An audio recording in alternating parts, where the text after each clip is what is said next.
AITA for not wanting to pretend to be my twin on her wedding day.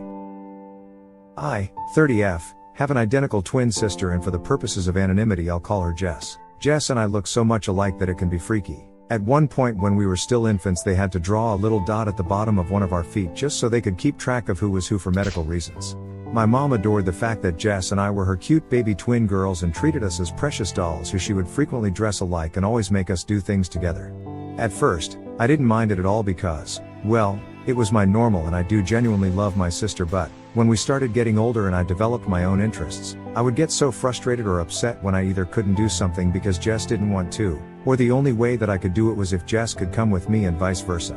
It sucked because, despite our appearances, Jess was the more extroverted twin who liked to go to parties and do sports while I was introverted and artistic.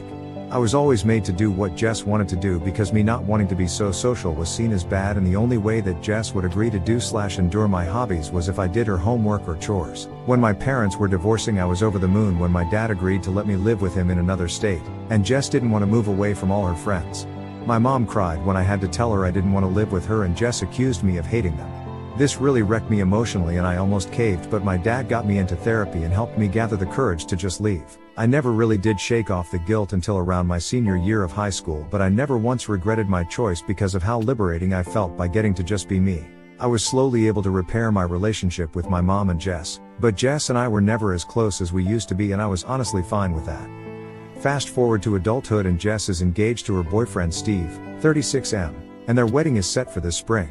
Unfortunately, Jess was recently in a bad accident and her face is going to need to get cosmetic surgery. She has been crying on and off for days over this because there's no way she'll be healed up in time for the wedding.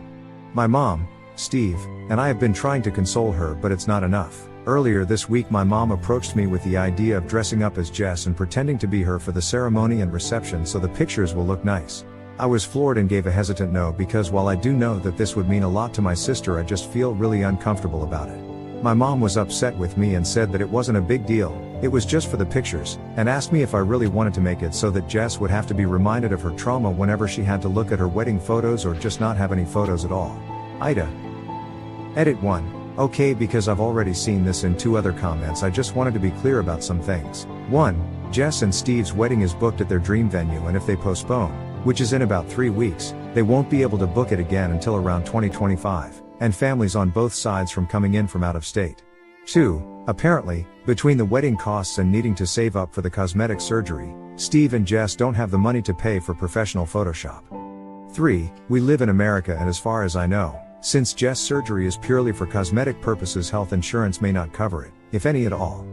4. My mom was the only one who actually approached me about this, so I don't know for sure if Jess and Steve know about this idea, and I'm honestly a little of actually talking to them about this in case they're on board and start to pressure me into agreeing. Edit 2. Sorry for not clarifying. What my mom is proposing that I do is that I wear Jess' wedding dress and she wears whatever I was going to wear, and then I just stand in her for when it's time to walk down the aisle, do the entrance at the reception, first dance, bouquet toss, and photo time. I wouldn't actually be doing the vows.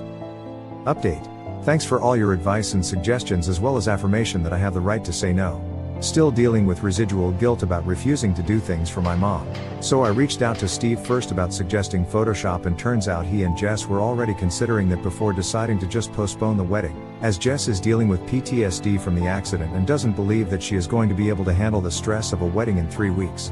I was so relieved and told Steve that I would be more than happy to help with getting the word out to people that the wedding wasn't happening right now. For the sake of peace and Jess' mental health, I've decided to keep what my mom said about using me as a replacement for the wedding photos to myself for now. Jess is really going through a lot, and I feel like this would be like rubbing salt in the wound.